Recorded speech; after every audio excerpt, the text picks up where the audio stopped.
दिल अपने पास रख ली या मनुष्य को दे दी तो वो तो दिल मैल चढ़ता जाएगा, तो बाबा फिर उसको सुधार नहीं पाते।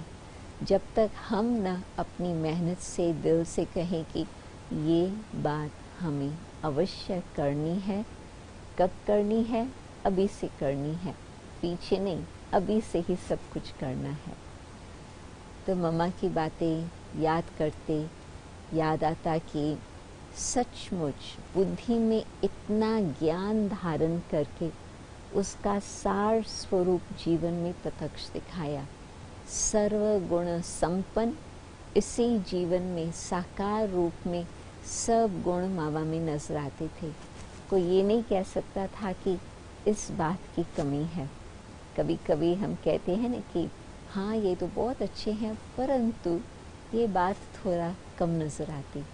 मम्मा के लिए कभी भी कोई इस तरह से कह नहीं सके, क्योंकि 16 कला संपन्न बनने का मम्मा का जो लक्ष्य था, मम्मा एक एक बात पर गहन विचार करके उसको जीवन में धारण करके ऐसे रूप रखा जो सफ़ेद वस्त्र, बिल्कुल सिंपल, परंतु जो डिग्निटी थी मम्मा की, जो ब्यूटी थी मम्मा की, जिस तरह से सर्वगुण नजर आते थे, कहेंगे कि ये लक्ष्मी का ही स्वरूप था।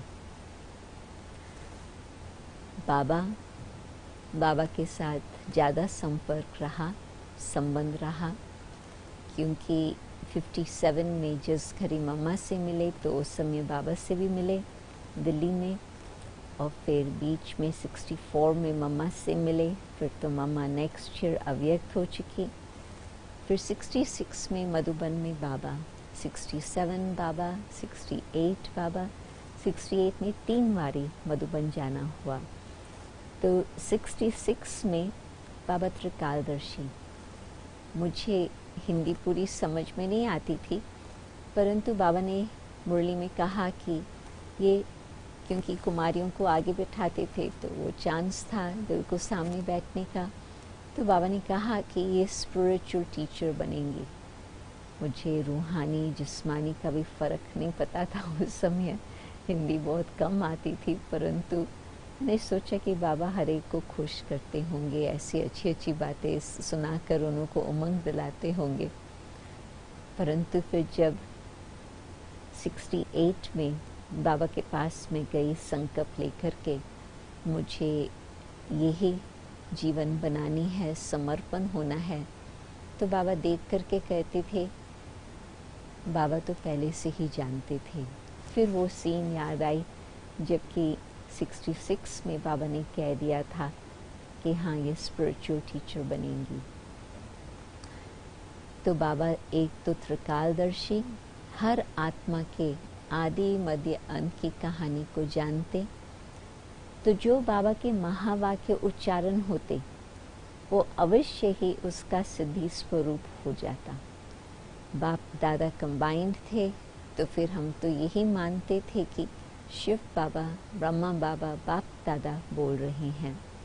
कभी कभी आजकल भी कहीं पूछते ये शिव बाबा ने बोला या ब्रह्मा बाबा ने बोला, कहाँ कहाँ तो बिल्कुल स्पष्ट होता, क्योंकि शिव बाबा ब्रह्मा बाबा का एग्जाम्पल देते कि देखो इसने सब कुछ कैसे किया, और फिर ब्रह्मा बाबा भी कई बारी एग्जाम्पल देते थे, देखो मैं भी शिव बाबा को याद करनी चाहता हूँ, परंतु बीच बीच में ध्यान कहीं और चला जाता।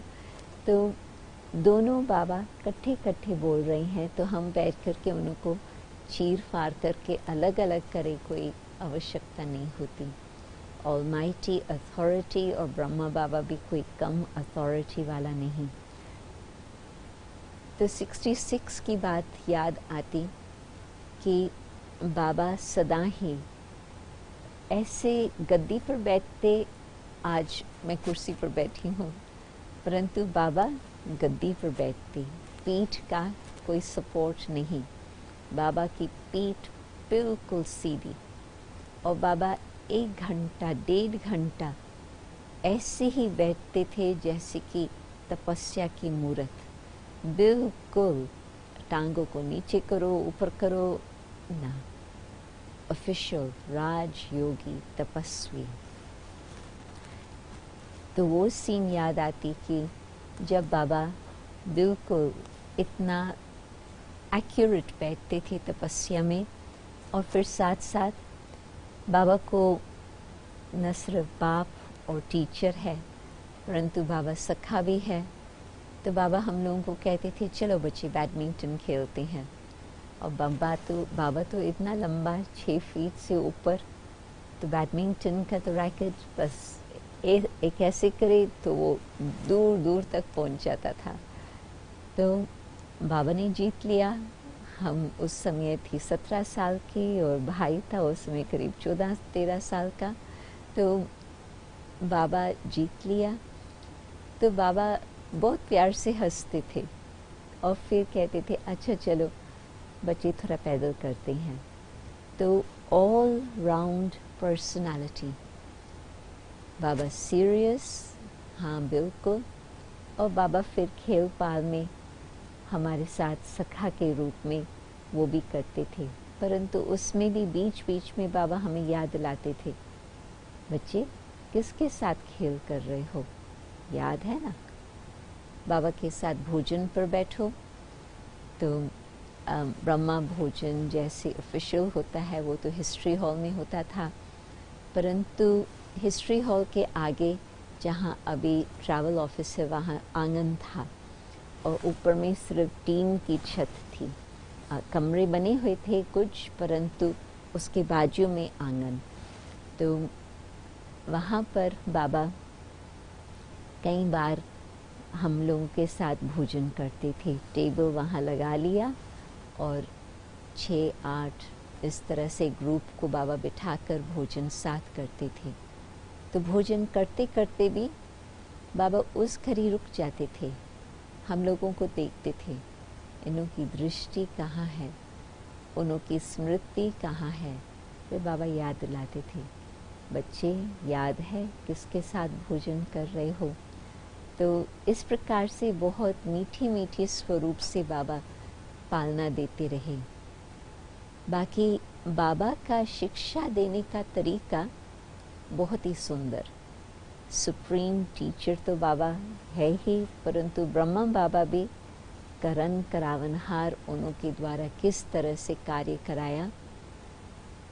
क्या था कि ये जो यज्ञ की सिस्टम है हर रोज़ ट्रॉली मिलना, वो तो बाबा ने ही शुरू कराई थी, परंतु करीब 30 मधुबन निवासी और हम लोग भी थोड़े थे, तो वो हम सब रात्रि क्लास में बैठे हैं।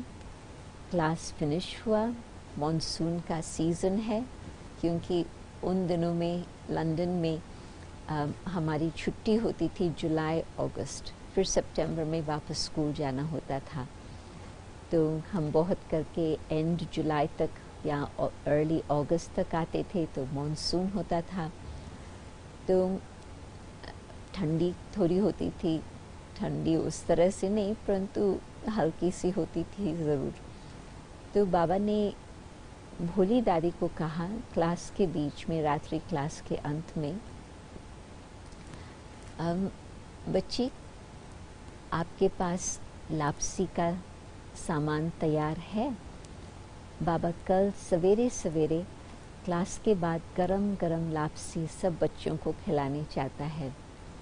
तो भोली दादी न हाँ कहे न ना कहे, तो बाबा समझ गए कि शायद स्टॉक वो साफ हुआ नहीं है।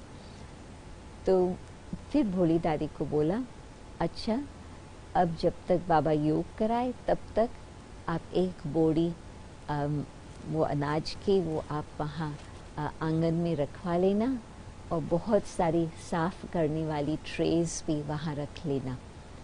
तो मुरली क्लास तो पूरा होते तो 8:45-9 तो बज ही जाते थे। तो उस समय बाबा ने क्या, उस समय तो भोली दादी ने वो अपना प्रबंध कर लिया। फिर बाबा मुरली के योग के पश्चात बाबा दरवाजे पर खड़े रहे और फिर बाबा निकले। और जैसे बाबा निकला वैसे तो सभी बच्चे बाबा के पीछे पीछे जाते और कई बारी तो बाबा सीधा अपने कमरे में जाते, तो फिर वहाँ तक कोई नहीं जाता। परंतु वहाँ ही आंगन में खड़े होते जब तक बाबा अंदर जाए। तो ये तो बच्चों का नियम है बाबा को फॉलो करना। परंतु इस बार अपने कमरे की तरफ बाबा नहीं गए, बाबा सीधा ही आंगन में गए और वहाँ पर जो ट्रे रखी थी, भोली दादी को बोला कि इसको आप भर लो। तो उस ट्रे को बाबा ने लेकर के बाबा खुद उसको साफ करने लगे। तो एक बच्चा बाजू में था, तो बाबा मुझे दे दो, तो वो ट्रे एक ने ले लिया। तब तक दूसरी ट्रे तैयार हुई, बाबा को मिली, तो तब तक दूसरे ने ले लिया, तीसरे ने ले लिया।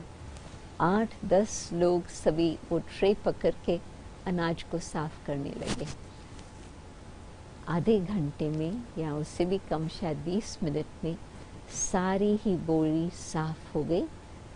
और फिर भोली दादी को बोला कि ठीक है, ये सवेरे सवेरे ही चक्की वाले को कहना कि ये पीस करके देवे और तुम लापसी बना लेना। एक तो बाबा का कितना पावरफुल संकल्प, जो बाबा को ख्याल आए, बाबा पोस्टपोन नहीं करते थे, अच्छा ठीक है कल देख लेंगे, परसों देख लेंगे। जो संकल्प आया वो अभी तुरंत करने का, बाबा का संकल्प की शक्ति। और फिर न सिर्फ खुद अपने ऊपर वो रखना, परंतु हर एक को चांस मिले। सहयोग की शक्ति द्वारा सब कुछ सहज काम हो ही जाता। तो बाबा प्रैक्टिकल वो दिखाते थे, किसको बोलो कि अभी आप 9 बजा है रात्रि का, आकर बोरी को साफ करो। तो कोई भी सोच सकता है कि हाँ ना करें ना करें, परंतु बाबा ने ऑर्डर नहीं दिया कि आप लोग ऐसे करो। बाबा ने सिर्फ इतना तक ही कहा, पहले मैं करूँगा तो फिर मुझे देख और भी करेंगे। तो सभी ने सहयोग की शक्ति से वो कार्य में जब उंगली दी तो वो कार्य कितना सहज हो जाए। और आज तक भी हम देखते हैं, जो खुद करने के लिए तैयार होता उसके सामने अनेक सहयोगी बन जाते। यदि खुद करने के लिए तैयार नहीं होते तो फिर तो वो भी सोचते हैं कि चलो हम कल कर लेंगे, परसों कर लेंगे।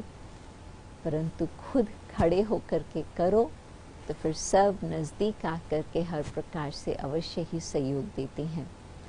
तो बाबा जो टीचर है, टीचर की भिन्न भिन्न प्रकार से बहुत सुंदर रीति से बाबा को तरीके आते थे कि कैसे बच्चों को आगे भी रखना है, पालना भी देनी है और आगे भी बढ़ाना है।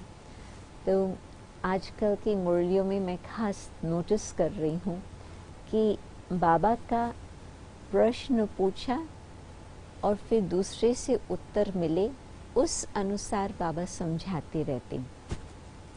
जैसे एक दिन अभी पिछले सप्ताह में मुरली थी कि कोई भी बड़ा व्यक्ति आए तो बाबा उनसे क्या कहेंगे, बाबा से मिलेंगे तो बाबा उनसे क्या प्रश्न पूछेंगे।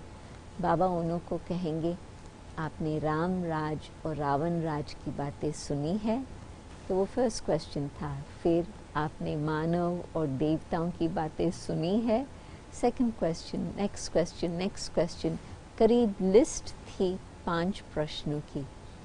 फिर बाबा कहते कि आप लोग भी बच्चे ऐसे कर सकते हो।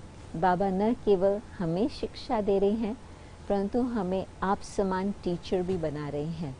तो उसमें आजकल के एजुकेशन सिस्टम में, वेस्टर्न कंट्रीज़ में, ये इंटरैक्टिव टीचिंग का बहुत महत्व चलता। लोग समझते हैं, मानते हैं कि यदि कोई एक टीचर बैठ करके अपनी मुख चलाते तो उन्हों को पूरा इतना ध्यान नहीं रहता है जो सुनने वाले होते। परंतु जिस घड़ी टीचर उन्हों को उस बात में इंगेज करते हैं, उन्हों के साथ इस तरह से कुछ वार्तालाप करते हैं, तो फिर उन्हों का दिमाग चलता। तो दिमाग चला मीन्स उन्हों के बुद्धि में कोई अच्छी बात बैठ सकेंगी। सीधा भाषण से उन्हों को याद रहे ना रहे, परंतु उन्हों को इंगेज करने से, इन्वॉल्व करने से, इंटरैक्टिव करने से उन्हों की बुद्धि अच्छी तरह से एकाग्र होकर के उस बात को समझ पाएंगी। तो बाबा की मुरलियाँ 60s की साकार मुरलियाँ आज तक हमें जीवन को किस तरह से चलाना है, किस राह पर हमें चलना है, बाबा की वो बातें बिल्कुल स्पष्ट नजर आती। 67 की एक बात याद आती कि फिर भी कहेंगे बाबा त्रिकालदर्शी। 67 में मैं वहाँ आंगन में बैठी हूँ पांडव भवन में, और लच्छू दादी ने मुझे पिस्ते और बादाम दिए थे काटने के लिए। छोटे पतले पतले उन्हों को काटा जाता है ताकि फिर वो जो चिक्की है वड़ा वो उसका बन सके। तो उसका खास तरीका होता है काटने का, पीसेस नहीं करते हैं परंतु उसको पतले पतले काटते हैं। तो लच्छू दादी ने ये तो काम ऐसा है जो कभी ख़त्म होने वाला ही नहीं है, और जो फ्री बैठे होते हैं उन्हों से ही लच्छू दादी ये काम कराती थी। तो मैं थले पर बैठी हूँ और थाली है और नट्स है और वो मैं कर रही हूँ। तो बाबा अपने कमरे से निकलते, मुझे ऐसे इशारा देते। तो सब कुछ मैंने वहाँ ही छोड़ा और भागी बाबा के सामने। तो जहाँ निर्भय भाई की ऑफिस है उसके ऊपर में नए नए कमरे बने थे, तो बाबा वहाँ पर जा रहे थे। और मुझे मालूम था क्योंकि सवेरे क्लास में ही बाबा ने कह दिया था कि बाबा के जो महारथी बच्चे हैं, दादियाँ आकर पहुँची थी, सब जो बड़े भाई थे, जगदीश भाई, रमेश भाई इत्यादि सब आकर पहुँचे थे। तो बाबा ने उनको कहा था 10:30 बजे आप लोग अपना सेमिनार शुरू करना। सेमिनार बाबा कहते थे उसको, जबकि वो सब आपस में मिलजुल करके बातचीत करे और आगे का भविष्य की बातें का स्पष्ट करे। तो बच्चे आप लोग अब आपस में सेमिनार करना, 12 बजे बाबा आएंगे तो बाबा फिर सुनेंगे और बाबा अपनी राय भी देंगे। तो खास निमंत्रण पर सब आए थे, हम तो वैसे ही पहुंच गए थे। तो बाबा ने उंगली पकड़ के फिर बाबा सीढ़ी चढ़ रहे थे। मुझे मालूम है बाबा को मीटिंग में जाना है, तो मैं थोड़ा हिचक रही थी, तो मैं थोड़ा रुक गई। बाबा और आगे बढ़ रहा था तो हाथ को खींच करके सीढ़ियों के ऊपर भी चढ़े। फिर भी मैं वहाँ दरवाजे पर बाहर खड़ी हो गई ताकि बाबा अंदर जाए फिर मैं नीचे जाऊँ। तो भी बाबा ने खींच के मुझे अंदर लेके आए। तो सारा ग्रुप बैठा था, बाबा जा कर के आगे बैठे। कितनी कुर्सियाँ थी कमरे में? 0, एक भी कुर्सी नहीं थी। बाबा भी नीचे अपना जैसे सेमी लोटस पोस्चर है उसमें फ्लोर पर बैठे, दादियाँ इस तरफ, बड़े भाई इस तरफ, इस तरह के गोल चक्कर में बैठे थे। तो बाबा ने जैसे मुझे अंदर खींचा, मैं तो वहाँ ही आगे दरवाजे के सामने ही बैठ गई। तो फिर मैं देख रही थी कि बाबा कैसे दृष्टि सबको दे रहे थे, और बाबा ने फिर उस समय की दृष्टि ऐसे दी जो बिल्कुल बहुत ऊपर ऊपर ऊपर जाने का अनुभव हो रहा था। बाबा जैसे कि खींच के आत्मा को लेके जा रहे हैं। फिर बाबा, दीदी मनमोहिनी थी बाजू में, दीदी मनमोहिनी को कहा, बच्ची क्या बातें चली है? तो दीदी ने कहा कि बाबा ये बात चल रही थी कि जबकि मम्मा है तो मम्मा के होते तो सब तरफ मम्मा चक्कर लगाती थी, तो ब्राह्मणों की भी पालना और साथ साथ बाहर वालों की भी पालना, और जो मुख्य लोग हैं उन्हों को बुलाकर उन्हों को कुछ परिचय देना, ये मम्मा की बहुत सुंदर सेवा तीनों ही प्रकार से होती थी। और अभी ऐसे कोई चक्कर नहीं लगा रहा जिससे इस तरह की सेवा हो। तो बाबा ने बहुत गहराई से दीदी को गौर से देखा और फिर कहा कि दूसरी मम्मा नहीं हो सकती। किसी को हम कह नहीं सकते, दीदी का कहना था हम दूसरे के उसको फिक्स करें इस कार्य के लिए। तो बाबा ने कहा नहीं, किसी को भी हम फिक्स नहीं कर सकते, परंतु बाबा तो देखते हैं कि जो भी आप सब बैठे हो, और सब दादियाँ ही बैठी थी, जो भी आप सब बैठे हो सभी को चक्कर लगाना चाहिए। जो आज की मुरली में भी फिर 86 की मुरली में भी अव्यक्त बाबा ने कहा, तो बाबा ने उस समय दादियों को बोला कि आप टर्न बाय टर्न, कभी आप उसके जोन में जाओ, कभी आप इनों के सेंटर्स पर जाओ, तो उससे क्या होगा, सबको नवीनता भी मिलेंगी, ब्राह्मणों को भी पालना हो जाएंगी। फिर जैसे आप कहते हो बाहर की सेवाएं और बड़े लोग, उन्हों के लिए भी ये एक निमित्त कारण बन जाएगा कि वो सभी कुछ सुने ज्ञान को, बाबा का कुछ उन्हों को भी परिचय मिले।